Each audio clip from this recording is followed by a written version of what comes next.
나답게 사는 게 자기 부처를 살보는 거예요. 지금의 이 나를 완전히 인정하고 허용하고 받아들이고 사랑해주는 것, 그게 나로 살아있는 이 부처를 우리가 공양하고 공경하고 찬탄하고 공양 올리는 거예요. 부처님 전에만 와서 공양 올릴 게 아니라 여러분,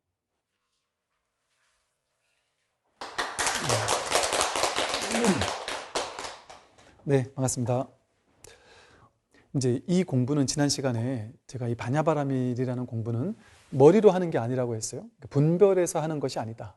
의식적으로 내가 아는 공부가 아니다 이랬어요. 그런데 법문을 듣고서 일단 먼저 아르마리로는 알겠어요 이렇게 얘기를 해요, 사람들이. 당연히 그게 먼저예요. 먼저 법문을 듣고 머리로 이해가 먼저 돼야 돼요. 머리로 이해되는 것도 중요합니다. 그래서 이것이 극치에 달했을 때 이것을 해오라는 말을 써요. 해오, 아는 깨달음이라는 거예요. 이제 그런 식의 표현을 오라는 이름을 굳이 붙인 이유가 뭐겠어요? 먼저 분명히 알아야 된단 말이에요. 그런데 우리 일상생활에서도 보면 머리로는 알았는데 이게 뭔가 이게 삶으로 체화되지는 않는 경우들이 있어요. 그런데 이게 확실하게 알아지고 나면, 그것이 점차 분명해져서 확실하게 알아지고 나면 삶에서도 저절로 실천이 돼버리는 경우들이 있을 거예요. 예를 들어 내가 몸에 안 좋은 음식인지 분명히 알았어요. 머리로는 알았어요. 그 음식 먹으면 안 돼. 머리로는 알았지만 오래 먹던 습관이 있잖아요. 안 좋은 음식인데 입에는 맛있는 습관. 뭐 술, 담배 하는 사람도 그렇겠죠. 그러니까 머리로는 이거 계속하면은 안 돼라고 알지만 이 습의 힘이 더 큰 거예요. 그러니까 제가 아는 어떤 거사님은 폐암이 걸려서 좀 더 심해지면 죽을 수도 있다라고 판정을 받았거든요. 그런데 이분은 담배를 잠깐 끊었다가 결국엔 다시 피우세요. 그래서 여쭤봤더니 폐암이라는 건 알았는데, 진단명을 들어서 알았어요. 알았는데 업습이 더 큰 거예요. 담배 피던 업습이 더 커가지고 내가 담배를 끊고 죽을 것 같은, 이렇게 살다가 죽느니 차라리 담배 마음껏 피고 행복하게 살다가 죽는 게 더 낫다 하면서 담배를 못 끊더란 말이죠. 이 업습이라는 게 이렇게 강력하게 우리를 통제한단 말이에요. 그래서 우리가 처음에는 이 법문을 듣고 어느 정도는 알겠다. 집착 내려놔야 되는지 알겠다. 과도한 욕심 버려야 되는 거 알겠다. 무집착해야 되는 것 알겠다. 이렇게 이제 시작한단 말이에요. 그렇게 공부 시작하는 거예요.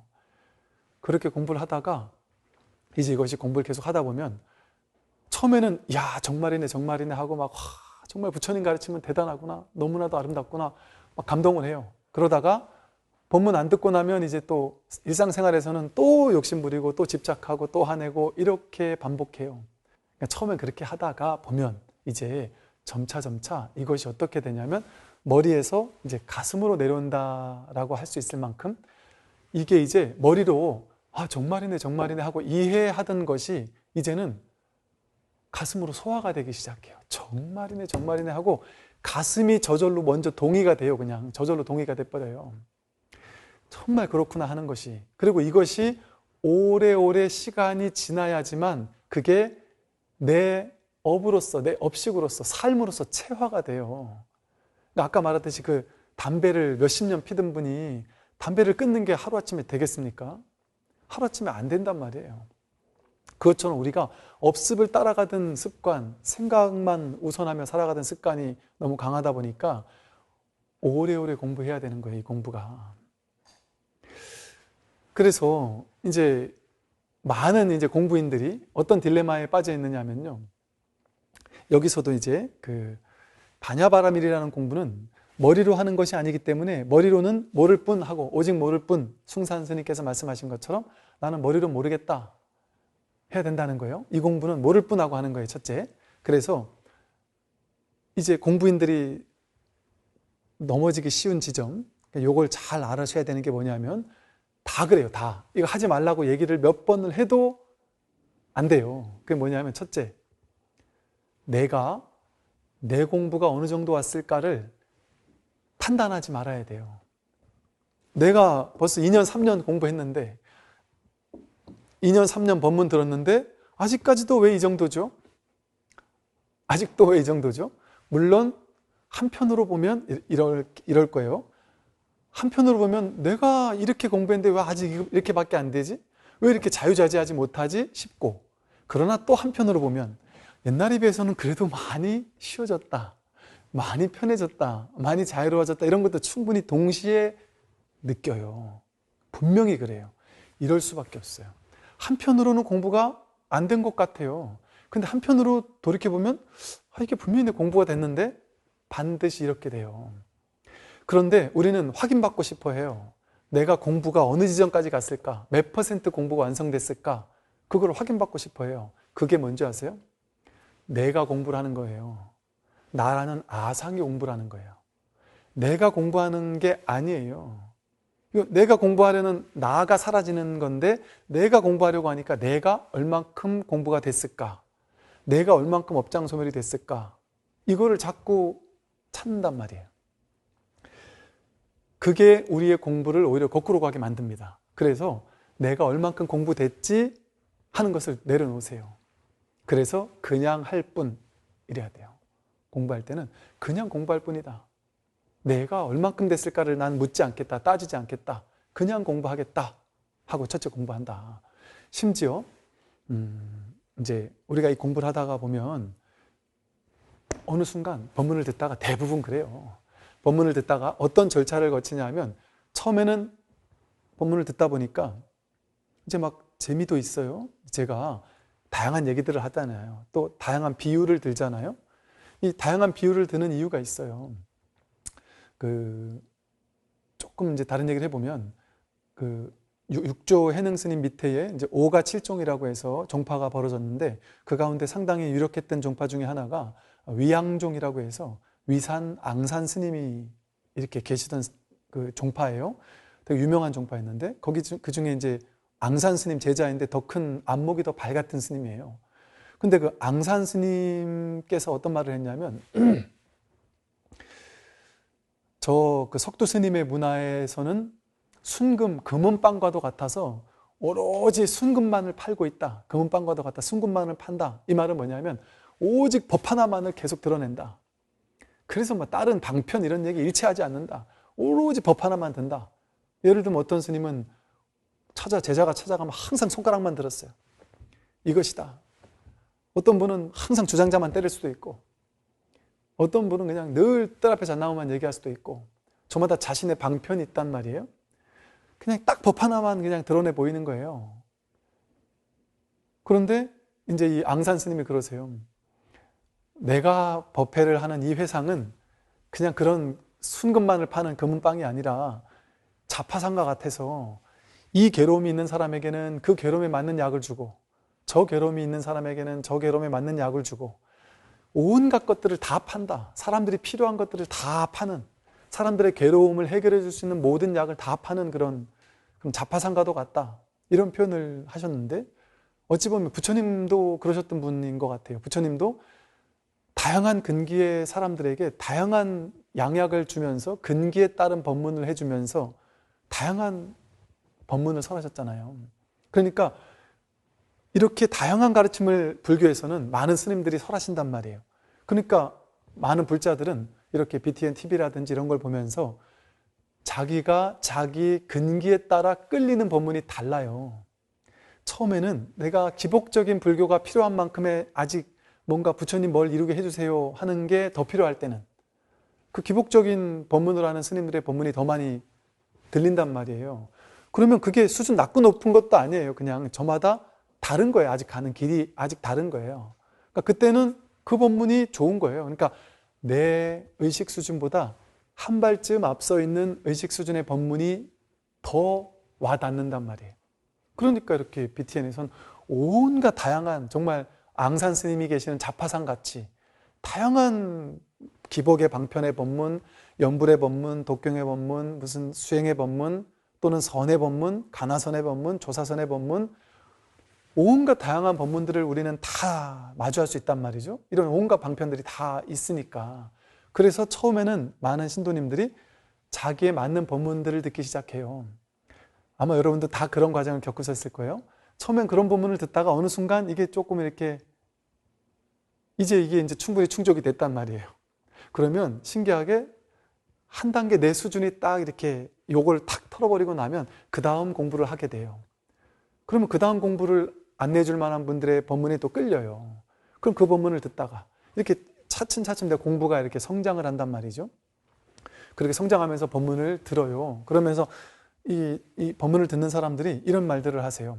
처음에는 이게 법문이 재밌어서 듣기 시작했다. 그리고 법문 듣다 보니까 내 삶의 괴로움의 문제가 해결이 되니까, 아, 내가 마음을 이렇게 쓰니까 이 괴로움이 해결되는구나.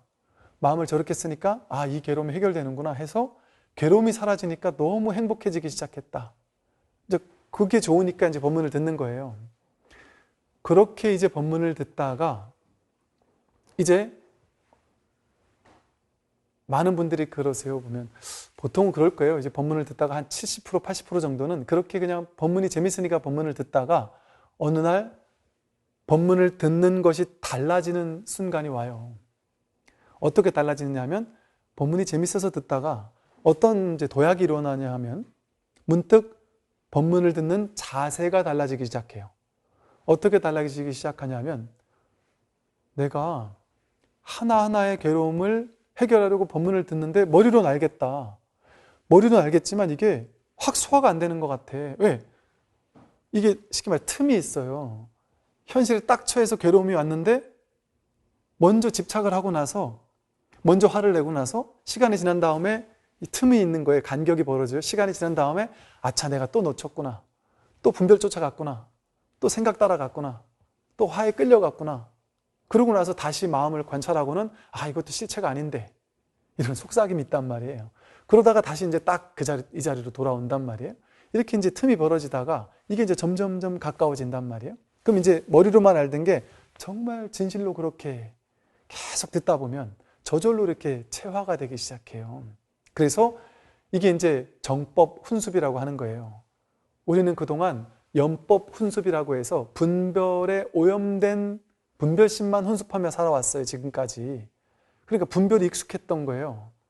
그런데 법문을 꾸준히 듣는다라는 것, 절에 계속 다닌다는 것, 기도 수행을 계속 한다라는 것도 똑같이 정법을 훈습하는 과정이에요. 법문을 듣는다라는 건 가장 위대한 정법을 훈습하는 과정이에요. 그러니까 부처님은 끊임없이 평생 법문문을 설하신 분이잖아요. 부처님의 평생의 일과는 뭐였어요? 평생 법문을 설하신 거거든요. 그러니까 우리가 정법을 훈습하려면 내 나이만큼의 세월 동안 연법 훈습, 오염된 분별만 훈습하고 살다가 이제 탁 전환이 시작된 거예요. 그래서 이제 정법 훈습이 시작됐단 말이에요. 깨달음의 체험이라는 건 왔다 간단 말이에요. 반드시. 왔다 가고 나면 모든 깨달았다 하는 도인들이, 견성을 했다 하는 사람들이 전부 다 똑같은 지점에서 10년씩 20년씩 괴로워하면서 넘어지는 지점이 있어요. 그게 어떤 지점이냐면 뭐지? 옛날에 그 성성했던 의식이 왜 사라졌지? 그래서 잡았는데 놓쳤다는 거예요. 내가 분명히 깨달은 것 같은데 사라졌다, 없어졌다. 그러면서 이제 어떤 경우가 있냐면 옛날에 깨달았다고 분명히 했던 사람인데 아니었던 것 같아. 지금 보니까 아니었던 것 같아. 난 못 깨달았어. 이렇게 이제 다시 꼬리를 내려요. 왜 그럴까요? 깨달았어도 깨달았다는 걸 본인 스스로 자증자오가 되지 않아요. 우린 부처님에 대한 그런 얘기 많이 듣잖아요. 부처님이 위대하신 이유는 뭐냐면 부처님 제자들은 부처님에게 항상 점검을 받아야 돼요. 불교 경전에 보면 부처님께서 제자들에게 제자가 부처님 저는 아라한과를 증득 못한 것 같아요. 부처님이 너 아라한이야. 아닌 것 같은데요. 맞다니까 이렇게 얘기한 일들이 있었어요. 부처님이 인가를 해줘야 된단 말이에요. 즉 그 말은 뭐겠어요? 본인 스스로는 모를 수도 있다는 거예요. 대부분이 본인 스스로는 잘 몰라요. 그러니까 스승을 찾아가서 확인받는 거예요. 그러니까 우리나라 큰 스님들이라고 알려졌던 많은 큰 스님들도 본인이 깨닫고 나서도 더 많은 큰 스님들을 자꾸 찾아다니면서 자꾸 점검을 한단 말이에요. 왜 점검을 할까요? 부처님 같이 됐다면 그러지 않겠죠. 분명히 스스로 내가 부처구나라는 확실히 누구한테 물을 필요 없이 증명할 필요 없이 분명히 확실하면 그러지 않는단 말이에요. 근데 그렇게 한다는 건 역으로 무슨 말이겠어요? 긴가민가 하는 게 있을 수밖에 없다는 거예요. 그런데 이 지점에서 전부 다 무너져 내려요. 내 공부가 부족하구나. 내가 공부가 잘못되고 있나? 내가 공부를 못하고 있나? 이렇게 생각을 하면서 뭐를 추구하느냐 하면 성성하게 깨어있는 의식이 계속 있어야 돼. 옛날에 있었던 그걸 깨달음이라고 착각하는 거예요. 이 평상심이 깨달음이라고 생각을 못해요. 또 현실적으로 깨달은 도인이라면 아프지도 않아야 될 거야. 문제 있는 일도 없어질 거야. 괴로움도 없어질 거야. 삶이 막 술술술술 풀려나갈 거야. 뭔가 마음속에서 미진함이 없을 거야. 뭔가 찜찜함이 없을 거야. 항상 깨어있는 의식일 거야. 화도 잘 안 날 거야. 급하던 성격인 사람이 갑자기 느긋해질 거야. 그래야지만 도인이 되는 것일 거라고 믿는단 말이에요. 그러니까 본인을 비교해 보니까 나는 아직 멀었구나. 이렇게 생각해서 대부분 저는 왜 이렇게 공부가 여물지가 않죠? 공부가 익어가지가 않죠? 이렇게 다 물어봐요. 그러면 물어보면 다들 그 지점이에요. 자기가 깨달으면 이런 거라고 해서 딱 상을 만들어 놓고 법상을 딱 세워놓은 다음에 그대로 안 되니까 내가 문제다 이렇게 생각한단 말이에요. 근데 그러다가 한탕 넘어서는 때가 언제냐면 그게 바로 뭐냐면 내가 공부하는 거예요. 아직까지도.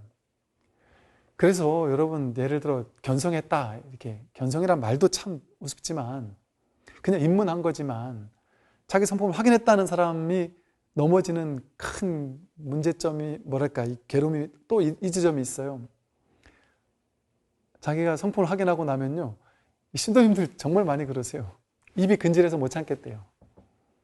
옆에 사람에게 얘기해주고 싶어서 도반들한테 말하고 싶어서 야 내가 이거 알았다. 야 이제 내가 스님 법문 내가 확 이해가 된다. 막 너무 말해주고 싶어 죽을 것 같대요. 그런데 저희 할아버지 스님 용성 스님께서 그러셨어요.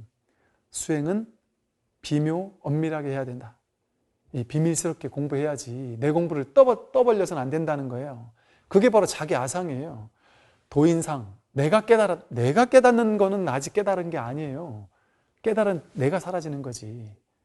그러니까 자꾸 내가 깨달았다라는 어떤 이 상에 빠진단 말이에요. 여전히 공부가 미진하단 말이에요. 그러니까 깨달음 이후에 보임이라는 것을 한동안 내가 살아가지고 공부를 하게 돼요. 그러니까 내 공부가 미진해. 내가 아직 성성하지 못해. 내가 여전히 삶이 뭔가 이렇게 내가 뜻하는 바대로 잘 안 돼. 순탄하지가 않아. 내가 미진한 것 같아. 이렇게 빠진단 말이죠. 그게 정상입니다. 그게 정상이란 말이에요. 그렇게 10년, 20년 시간을 보내는 것이 공부입니다. 대부분의 사람들이 내가 공부를 잘 못하는 거 아닌가?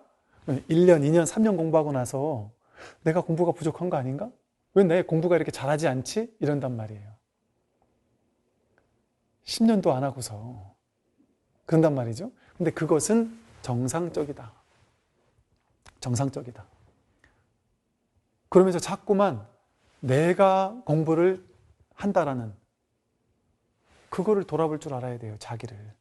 아 여기 허물이 있었구나를. 그러고 나면 사라지겠죠. 그럼 어떤 일이 벌어질까요? 내가 무언가를 얻겠다라는 생각이 놔지지 않겠어요? 이게 몰록 놔지게 되면 어떤 일이 벌어지냐면 소도 사라지고 나도 사라져요. 나와 소가 같이, 소라는 게 깨달음이에요. 시부도에서 소를 발견한단 말이에요. 그러다 소를 키운단 말이에요. 그러다가 내가 사라지면서 소도 같이 사라진단 말이에요. 깨달음이라는 게 사라져요. 공부라는 게 사라져요. 나라는 게 사라져요. 그러면 어떻게 되겠어요? 눈앞에 삶이 딱 드러난단 말이에요. 이 평범하던 삶이 그냥 눈앞에 이 삶이 이대로 완성이구나. 지난 시간에 말씀드린 것처럼 연기즉공, 반야바라밀이라는 게 눈앞에 여기 100% 반야바라밀이 드러나 있구나. 이걸 이렇게 표현하는 것도 아니에요. 이렇게 말할 필요도 없어요. 이거를 뭐 내가 공부가 됐다, 이게 바냐바라밀이다, 이거 다 말이잖아요. 그런 얘기를 할 필요가 없어요. 그냥 평범하게 사는 거예요. 내가 공부하는 사람이다, 공부인이다 이런 생각도 없어요. 그냥 살지.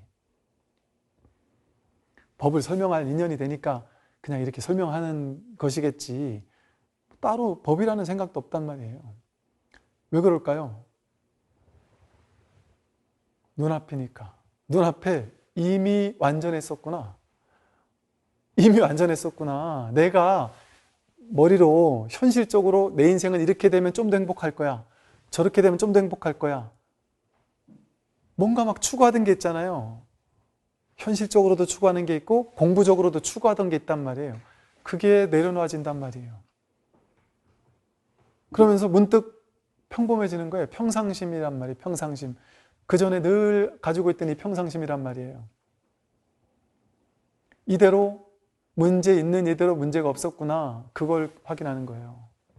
그래서 이제 공부는 이 점수적인 측면이 있는 거예요. 도노 후 점수적인 측면이 있단 말이에요. 그래서 이 진우 스님이나 뭐 이런 분들도 이 도노 점수야말로 만 가지 공부인들의 어떤 괴칙과도 같다. 우리 현실적인 삶은 그렇게 될 수밖에 없거든요. 그래서 깨달았냐 깨닫지 못했냐, 이거는 내가 깨달았나 못 깨달았나 규정하려고 하지 마시란 말이에요. 확인하려고 할 필요도 없단 말이에요. 그냥 공부할 뿐. 깨달았다라는 상 쥐고 있는 게 얼마나 큰 상인데요. 그리고 깨달은 것도 다 달라요. 사람마다. 당연하지 않을까요? 수행 방법마다 다르고요, 자기 업식마다 다르고요. 우리는 깨달음에 센 체험이 있으면 좋다고 여기지만 강력하게 밀어붙이는 수행을 하는 사람은 체험이 더 세게 올 수도 있어요. 또 그냥 평범하게 공부하던 사람은 평범하게 오기도 해요. 또 지난번에 말씀드린 것처럼 서양에 깨달았다라는 사람들처럼 너무 괴로운 속에서 자다 일어났는데 깨달아있는 이런 사람들도 있어요. 그야말로 우리가 이게 바늘구멍만큼 뚫렸다 이런 소리를 해요. 뭔가 확 뚫린 게 아니라 턱밑이 쑥 빠졌다 이런 표현이라기보다도 그냥 바늘구멍만큼 뚫린 것 같다, 이런 식의 표현을 하기도 한단 말이에요. 아주 작게, 야, 이거 내가 알겠다 싶은데 이게 맞나? 긴가민가 하는 그런 왔다 갔다 하는 시간. 그 시간을 오래오래 보낸다니까요. 심지어 확 깨달은 체험이 세게 온 사람조차 그런단 말이에요. 왔다 갔다 하는 시간, 긴가민가 하는 시간들을 보내요.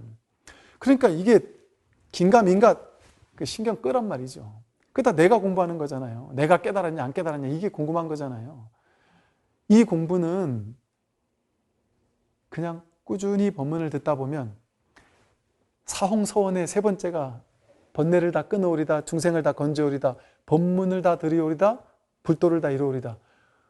번뇌를 끊고 중생을 구제하려면 법문을 들으면 불도를 이루게 돼요. 저절로. 내가 간절함이 사무쳐져서. 그러니까 공부는 저절로 될 수밖에 없어요. 반드시 될 수밖에 없어요. 안 되는 사람이 1도 없습니다. 다른 공부는, 이 세상 공부는 되는 것도 있고 안 되는 것도 있어요. 머리가 좀 나쁜 사람은 공부는 절대 안 돼요. 운동신경이 없는 사람은, 운동으로는 소질이 없는 사람은 안 돼요. 음악적 소양이 없는 사람은 가수가 될 수 없어요. 다 그렇잖아요. 소질이 있어야 되거든요. 딱 하나, 이 공부는 100% 다 돼요. 왜냐하면 지금 100% 전부 다 서울에 와 있기 때문에, 서울에서 서울을 찾고 있기 때문에, 머리를 가지고 머리를 찾고 있기 때문에, 눈을 가지고 눈을 지금 보고 있기 때문에 완벽하게 부처를 쓰고 있단 말이에요. 누구나. 부처가 아니면 어떻게 지금 제 얘기를 듣고 있어요. 어떻게 이거를 볼 수가 있겠어요. 완벽하게 부처를 쓰고 살고 있기 때문에 100% 부처란 말이에요. 우리는. 그러니까 이거는 안 될 수가 없는 공부예요. 그러니까 처음엔 머리로 알겠다 하는데 머리로 안 게 나중에 정말 그 얘기를 계속 듣고 계속 공부를 하다 보면 와, 정말 알겠다 하고 막 박수가 쳐지면서 맞아 하면서 가슴으로 막 소화가 돼요. 정말 그렇네 해줘요. 이게 막 공명이 돼요. 정말 저 스님의 저 말이 내 말이다 하는 이렇게 막 가슴으로 그냥 동의가 돼요. 그냥 저절로 동의가 돼요. 그러면서 점점 머리에서 가슴으로 이렇게 내려온단 말이에요. 소화가 되기 시작한단 말이에요. 그러다 보면 소화되는 게 깊이가 달라져요, 이제. 조금 더 소화가 되고, 조금 더 소화가 되고, 법문도 이제 자꾸 달리 들리게 돼요. 법문을 들리는 안목이 달라져요. 옛날엔 여기까지는 들리다가 그 다음에는 안 들리는데, 그 다음엔 그 다음까지 들린단 말이에요. 이걸 이제 가나선에서는, 공안선에서는 공안을 자꾸 준단 말이에요. 화두 하나 타파했다고 끝나는 게 아니에요. 풀리지 않은 또 다른 화두를 계속 준단 말이에요. 그리고 그 화두로 또 조차 다 타파했던 스님들이 찾아오면 탁 질문을 던진단 말이에요. 그러면 딱 봐도 그 제자가 여법한 법에 맞는 이 사람이 분명하구나 할 만한 답을 딱 내린단 말이에요. 그 답을 딱 내린 사람에게조차 밝은 스승은 뭐라고 하냐면 아니야 이래요. 이건 누가 봐도 100% 맞는 얘기를 했는데 아니야 이래요. 아니야 이런단 말이에요. 그 지점에 가서는 그게 그 사람을 또 한 단계 더 공부하게 만들기도 한단 말이죠. 그렇게 끊임없이 공부해 가는 거예요. 20년, 30년. 저도 그렇게 공부하고 있는 중이에요. 여러분과 함께. 제가 뭐 여러분보다 막 모르긴 해도 그럴 거예요. 제가 여러분보다 어찌 보면 저보다 더 수승하신 분들도 계실 것이고 이렇게 한 발 앞서 있으니까 여러분이 제 말을 듣기가 편하실 거예요. 어쩌면. 똑같이 공부하는 사람들이에요. 그러나 정말 이 공부에 대한 정말 믿음의 성취거든요, 이것은. 정말 이 공부에 대한 믿음이 너무나도 단단해져요. 그리고 그러니까 여러분 이런 측면이 있어요.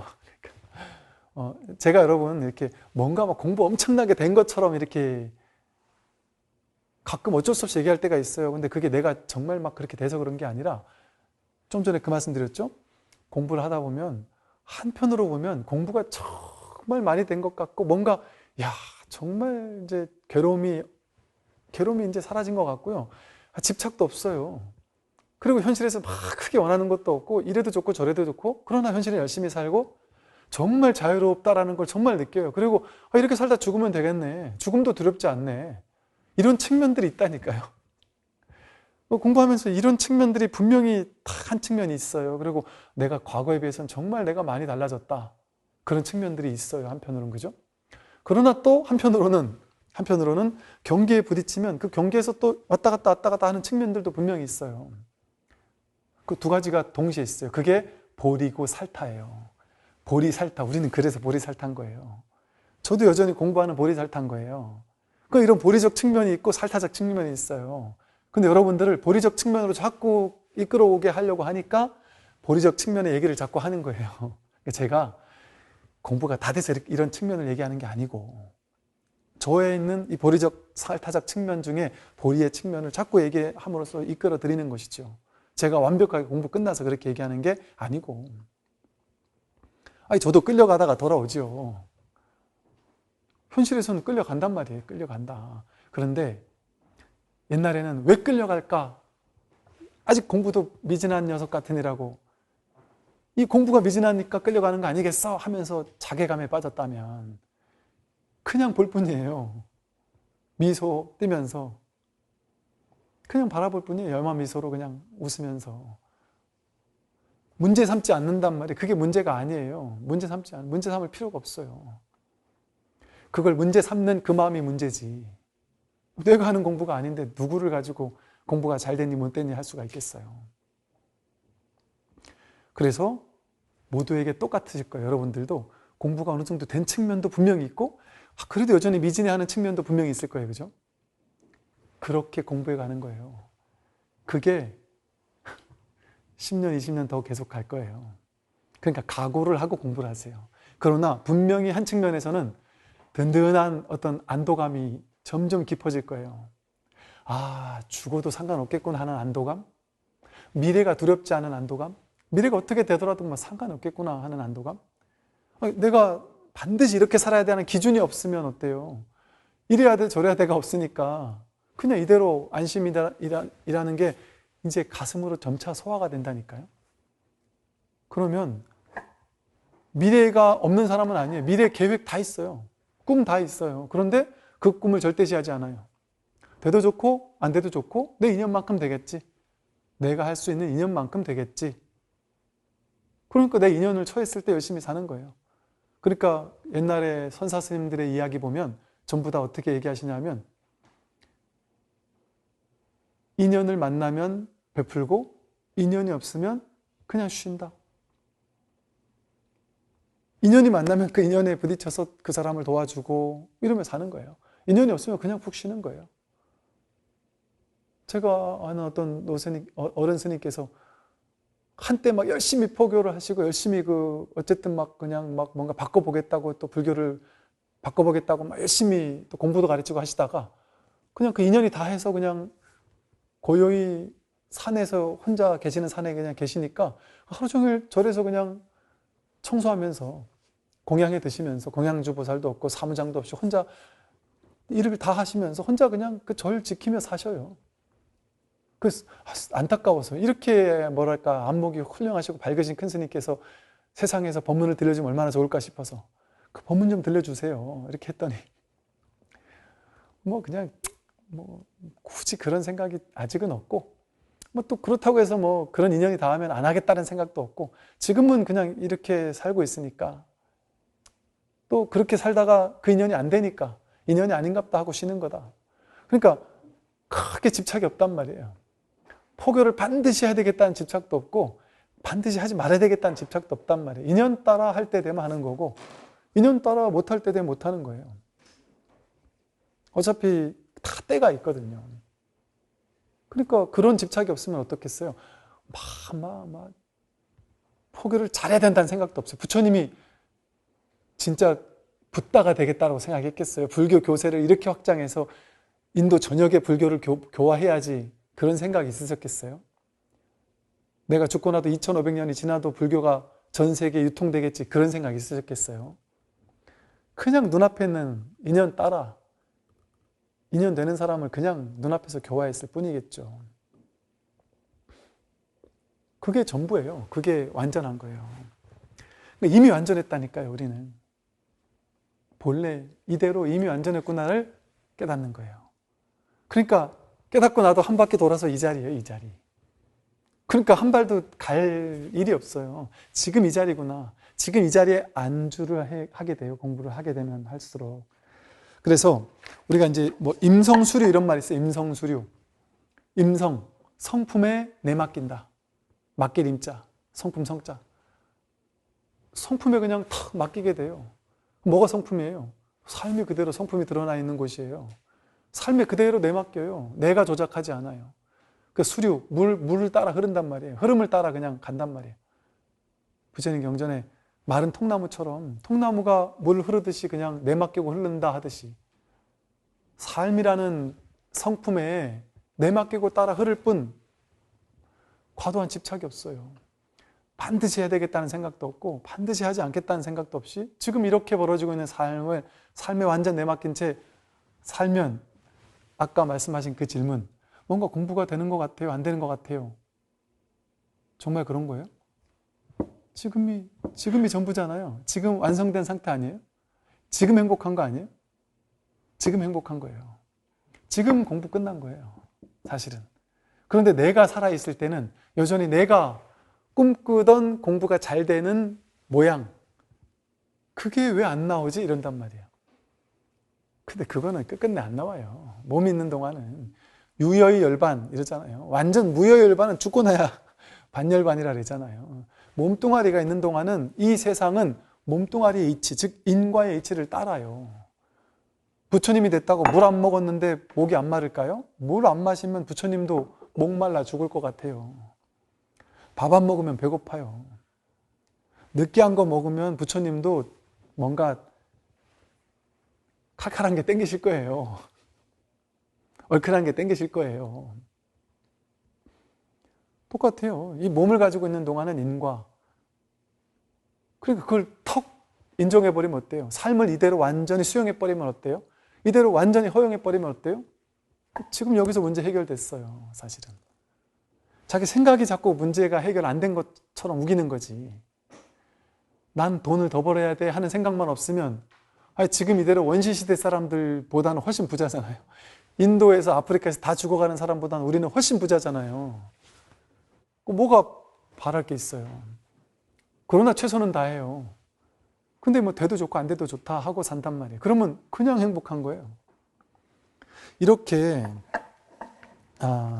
우리는 뭐랄까 이 깊은 반야바람 일다를 행하게 되면, 반야 지혜를 행하게 되면 지금 여기에서 내가 뭔가를 바꾸고 나서 행복해지는 게 아니에요.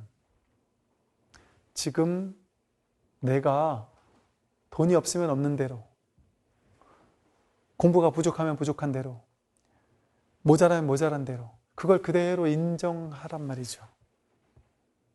인정하는 데부터 공부가 시작돼요. 내가 부족한 것을 그냥 인정하고 이해하고 받아들이고, 그래, 나 못났어. 나 좀 부족해.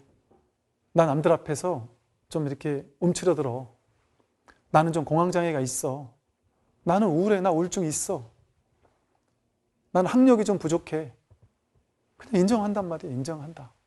인정하고 나 부족함을 인정한다. 척하지 않는단 말이에요. 남들 앞에 막 과도하게 척하려고 하고 남들에게 잘 보이려고 하고. 그게 자기가 있으니까 계속 그렇게 생각하거든요. 그러니까 나를 완전히 그냥 허용한단 말이에요. 내가 못났음을 허용한단 말이에요. 제가 우리 절의 신도님들한테는 심심찮게 나는 땡중이다 이렇게 얘기를 해요.